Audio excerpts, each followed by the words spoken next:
श्री अकाल जी। सत श्री अकाल।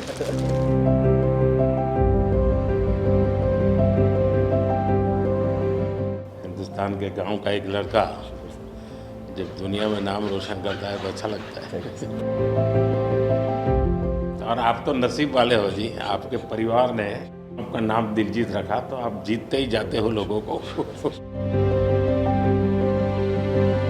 हम पढ़ते थे, मतलब ये लिखा हुआ सब जगह और खुद कि मेरा भारत महान, लेकिन मेरा भारत महान मैंने इस टूर में एक्चुअल जाना सर। जब मैं भारत घूमा ना जी पूरा, तो मेरे को पता चला ये क्यों कहते हैं मेरा भारत महान। सचमुच में भारत की विशालता एक अपना शक्ति है जी। ये बेनिफिट जनसंख्या इसलिए मिलता है ऐसा नहीं है, हम लोग एक वाइब्रेंट सोसाइटी है। आपकी जर्नी से भी सर हम जब देखते हैं तो मतलब आपने कितना अपनी एक आयु में हिमाचल चले जाना और सब कुछ छोड़ देना और फिर भगवान का इतना आशीर्वाद हो जाना, ये बहुत बहुत मतलब ये भगवान की मर्जी ही है।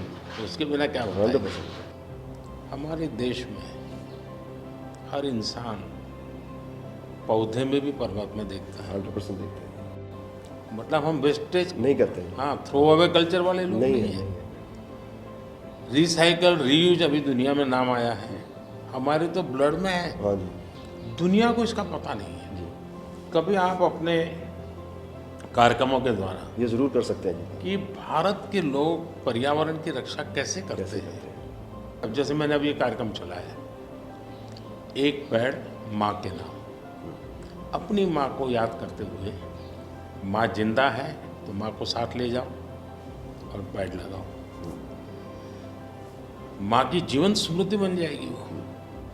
और माँ जिंदा नहीं है तो फोटो लेकर के जाओ, लेकिन माँ को कहो माँ तुम्हारे लिए पेड़ है। तो अपनी माँ जिसने हमें जन्म दिया और ये धरती माता जो जीवन देती है, दोनों को हम एक प्रकार से आज करोड़ों लोग ये काम कर रहे हैं। हाँ।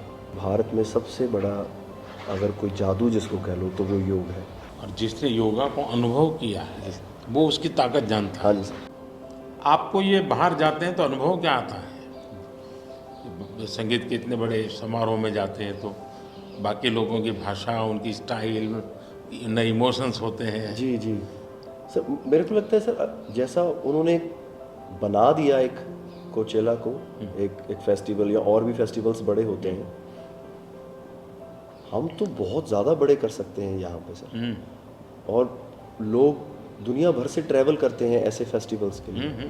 तो हमारा तो इतना रिच कल्चर है, अगर हम ढाबे में बैठ के भी खाना खा रहे हैं और कोई राजस्थान में गा रहा है तो इतना सुरीला गा रहा है कि बंदा बोलता है कि मैं गाना छोड़ दूं यार, ये इतना अच्छा गाना गा रहा है।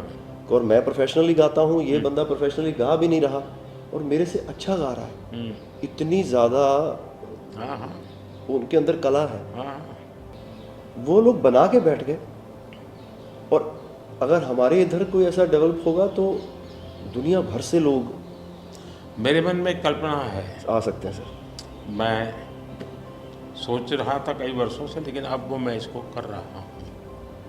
वेव्स, मेरा मत ये है कि इतना बड़ा देश और दुनिया की सबसे ज़्यादा फिल्में यहाँ बनती हैं। हाँ जी सर। दुनिया में सबसे बड़ी क्रिएटिव इंडस्ट्री यहाँ है जी। तो मैं यहाँ वेव्स एक बहुत बड़ा मूवमेंट खड़ा कर रहा हूँ और दुनिया की क्रिएटिव वर्ल्ड को मैं इकट्ठा करने वाला हूँ अप्रैल में जी। अब दुनिया का क्रिएटिव वर्ल्ड का सेंटर हिंदुस्तान। मैं एक बार जर्मनी की चांसलर मर्कल जी, तो हम मिले तो उसने मुझे संगीत का विषय निकाला। तो मैंने उसको कहा कि मेरे देश में सूर्योदय के पहले संगीत हो ये अलग है और सूर्योदय के बाद अलग, उसका टाइम अलग है। हाँ जी। मैंने कहा मेरे अलग अलग प्रहर मेरे यहाँ होता है, हर प्रहर का संगीत होता है। फिर मैंने कहा सैड सिचुएशन है तो एक संगीत है, जॉय है तो एक है। तो फिर उनको बड़ा इंटरेस्ट लिया।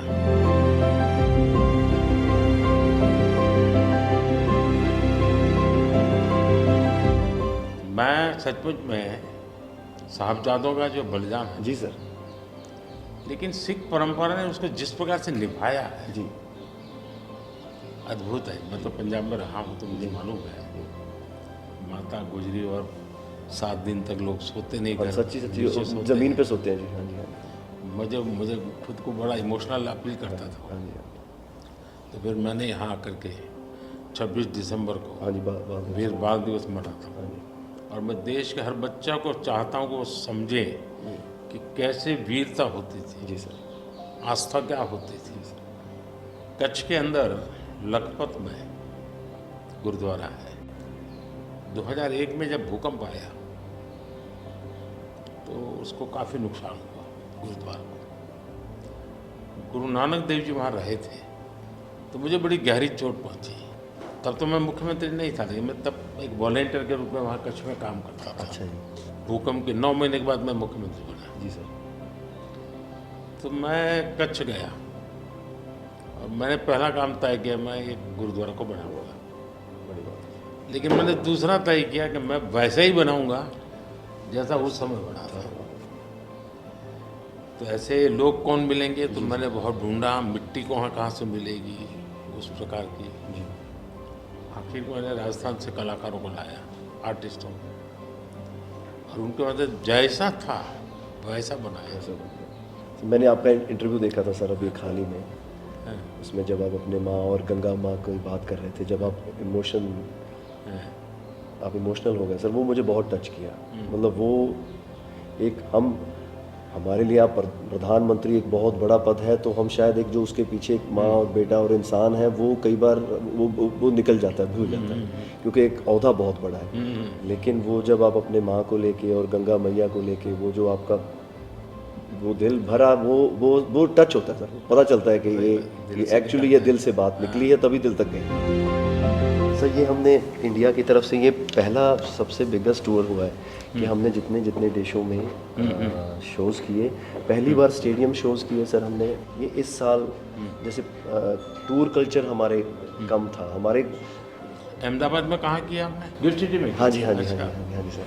वो गिफ्ट सिटी भी एक मेरा बड़ा ड्रीम प्रोजेक्ट हाँ जी, हाँ जी सर, हमने सबने हमको बताया सर, हमसे जलेबी फाफड़ा भी खाया और सबने बताया।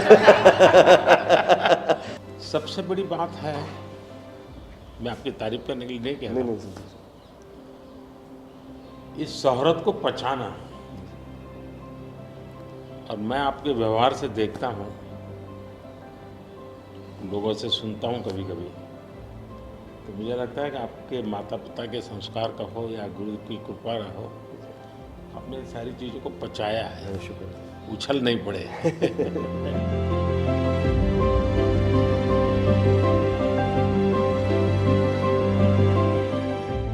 ਉਹ ਕਹਿੰਦੇ ਕਿੱਥੇ ਹੈ ਤੇਰਾ ਰੱਬ ਦਿਸਦਾ ਹੀ ਨਹੀਂ, ਮੈਂ ਕਿਹਾ ਅੱਖਾਂ ਬੰਦ ਕਰ ਧਿਆਨ ਧਰ ਮਹਿਸੂਸ ਕਰ, ਇਹ ਮਸਲਾ ਬਾਹਰ ਦੀ ਅੱਖ ਦਾ ਨਹੀਂ ਅੰਦਰ ਦਾ ਹੈ, ਮੈਂ ਕਿਹਾ ਅੱਖਾਂ ਬੰਦ ਕਰ ਧਿਆਨ ਧਰ ਮਹਿਸੂਸ ਕਰ, गुरु नानक ता अंग संग है, तू ही बस गैर हाजिर है, गुरु नानक गुरु नानक गुरु नानक।